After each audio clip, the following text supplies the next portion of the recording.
Don't serve the diet. Let the diet serve you. This is a quote from my favorite dietitian. And if you actually think about it, why do we eat? Why do we diet in this case? And would you not agree that we diet in order to improve our mental, social, and physical state of body and mind? However, in reality, we serve our diet. This is why we're too conscious of food and we feel distress and guilt, and we use this as motivation to stop us enjoying the foods that we love or the foods that we want to enjoy. This negative cycle will continue and it will build up over time, leaving us depressed because we are overwhelmed with all these restrictions when it comes to eating or dieting. If what I just described explains your dieting method and your experience of dieting, then I'm afraid you are a victim of serving a diet rather than a diet serving you. But I don't blame you, because majority of these personal trainers or coaches or even individuals from the health and the fitness industry actually promote this method of dieting,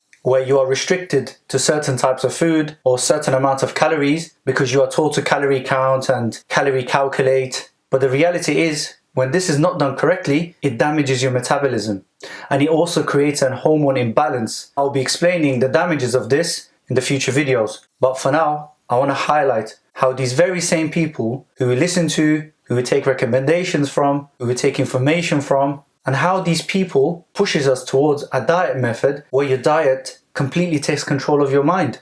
And certainly, I don't see them push us towards taking control of our diet, maintaining control, and not leading towards a mental breakdown. This isn't a video where I'm giving my opinion on a certain issue in our society. Rather, it's the evidence that's out there telling us, warning us, all these diet restrictions leads us to think our mind and body is in prison and we have no control. And the diet that you have no control over, the studies have shown that it will lead you to depression, desperation, anxiety, stress, and it will push you to the absolute edge. The worst cases we have come across, this method of dieting has caused huge problems between friends and family members, as highlighted in Scott Abel's research on dieting and metabolism. Now, what's even worrying is that this method of deprivation of calories or foods has shown in the research it actually leads to gaining weight, because it will come to a point that you will relapse, and you will relapse really bad. You will feel vulnerable, as we all would do. And when we feel vulnerable, it is known that the human behavior is motivated to seek the basic needs, which is comfort and security, as highlighted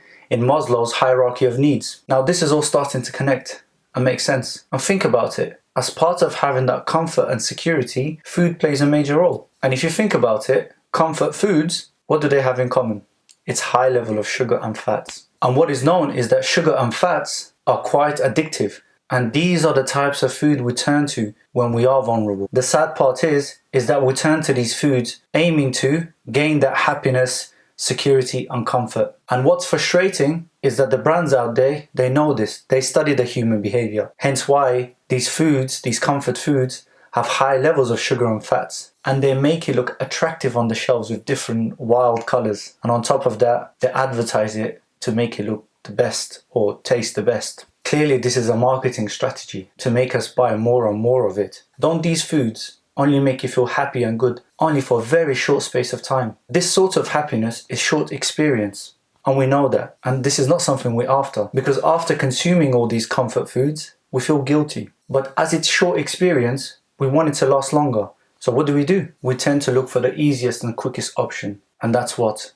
Of course, buying more of these comfort foods, hoping to get the longer lasting effect of happiness, comfort and security. This way of life will lead to a horrible path, a path where you end up with mental problems such as binge eating. And remember, binge eating is an eating disorder. But the things I have mentioned so far leads to all types of eating disorders. And one of the factors that contribute to these eating disorders is the insecurity effect a bad dieting technique can have on the mental well-being. I know I have shared a lot of overwhelming information for some, but the main point I want you to take away from this video is that diet and weight is a lot more than just physical appearance, as there is a need of harmony, a balance in the internal states of yourselves, which we rely on our diet to support us with. Your mental well-being, attitude, general approach to problems, confidence, family relationship and friends, as well as resilience has a lot to do with your eating habits. We have to start dieting with a method where our diet serves us